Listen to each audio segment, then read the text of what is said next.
Hey, good morning. I'm Patricia Murphy. It's Wednesday. This is Seattle Now. King County Metro's 8 bus line is rarely on time. The bus runs behind schedule so often that regulars have nicknamed the 8 bus the Late. Now, a dedicated group of transit advocates say they want more done to speed things up. To draw attention, they recently challenged 8 riders to come up with fun ways to race the bus through one of its slowest sections. In a minute, we'll hear from jugglers, leapfroggers, and more. But first, let's get you caught up.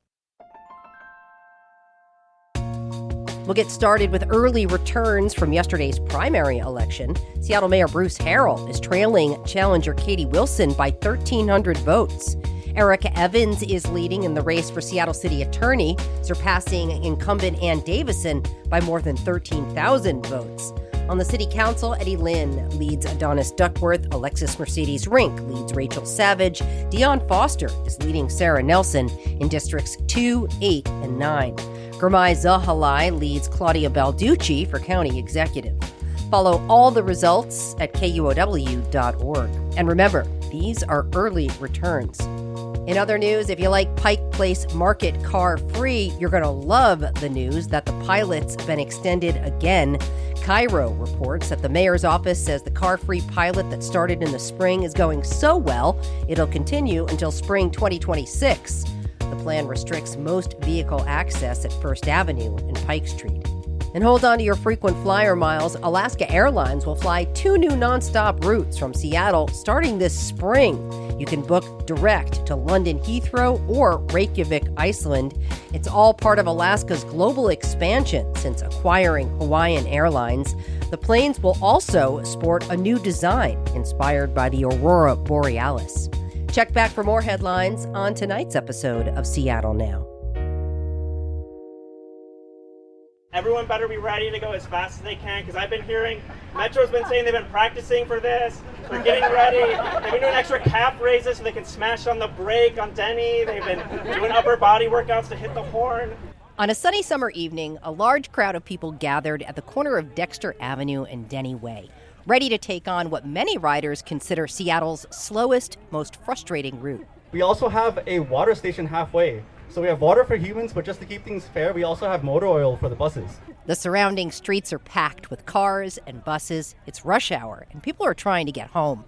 Normally, walking, dancing, leapfrogging, and juggling isn't the smartest approach to a timed race event, but these athletes are likely to outpace their competitor, King County Metro's 8 line, notorious amongst riders. Route 8 is the number 1 least reliable route in the King County Metro system. At rush hour, buses are only 30% on time. That's within 5 minutes of the schedule. And, King County Metro's goal is 80% on time. And then speeds are at 2 to 3 miles an hour on Denny Way. That's slower than walking. That's Nick Satterley. He founded the Fix the Late campaign in 2023 after noticing reliability plummet as the city returned to regular activity.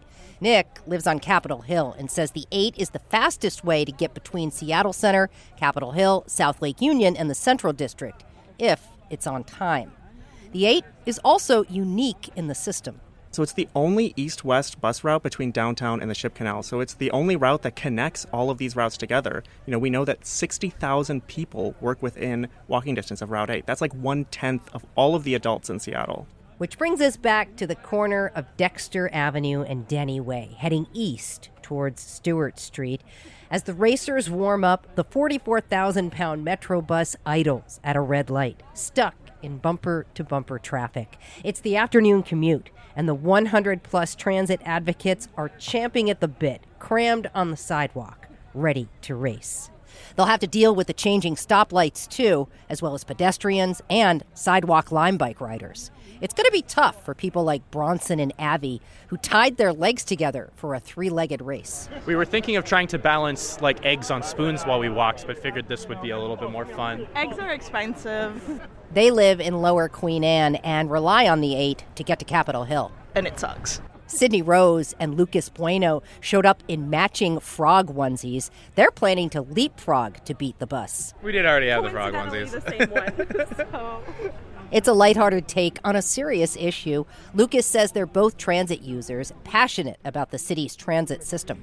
to show that like people like care about transit and people care about like getting around safely and getting around like in a way that's like affordable and efficient in our city. So Sarah is racing the 8, balancing a LaCroix sparkling water on her head. We know that we can walk faster than the bus at this point, and so having fun about it rather than being upset about it, because it can be really stressful when you're late. So I think like this is kind of taking the edge off that sentiment. All right, ready, set, go!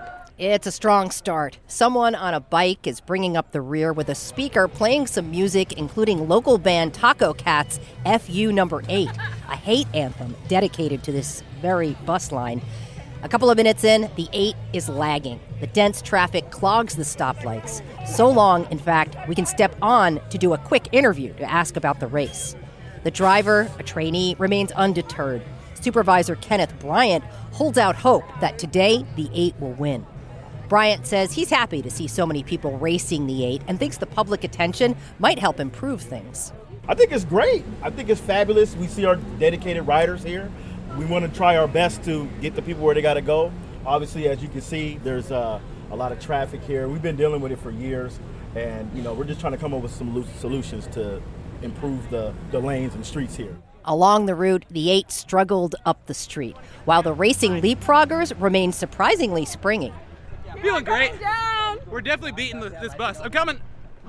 As Alex Erlenbach juggled by, he noted a personal victory.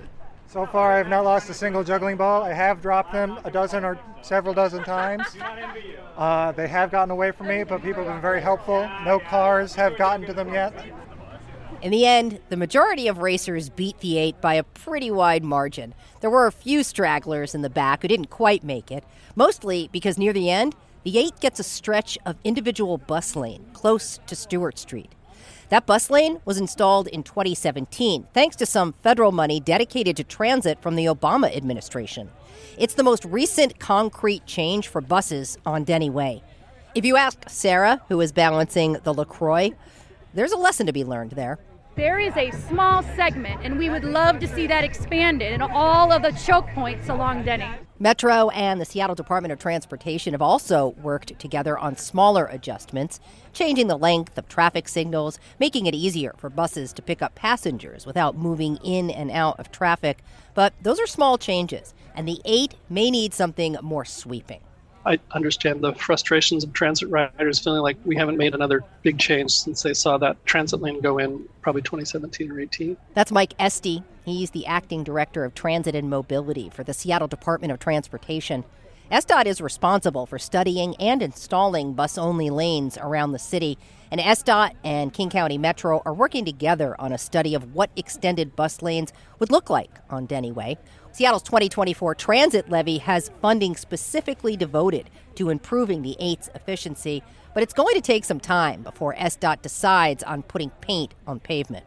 We are taking in all that data, doing modeling to see what the potential impacts might be based on inputs. I think that's just part of the process. Even though the 8 bus lost, King County Metro and SDOT aren't sore losers. Esty says he's actually really happy so many racers showed up. Because we share their concern that we want to see transit move effectively through here. I hope they can be a little patient with us, but keep holding us accountable at the same time. Back on Denny and Stewart, a crowd of people gathered at the finish line, and whether they were winners or losers, they headed off to the Pine Box for a post-race happy hour. They were going to wait for the next 8 bus to take them there, but in the end, they all decided it would probably be faster to walk.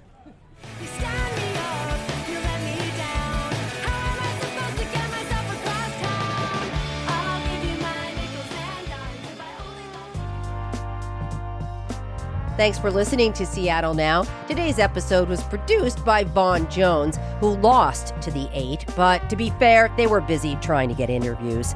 It was edited by Caroline Chamberlain-Gomez. Our production team also includes Brooklyn Jamerson Flowers, Andy Hurst, and Paige Browning. Greg Kramer does our theme music. Seattle Now and KUOW Public Radio are members of the NPR network. I'm Patricia Murphy. See you soon.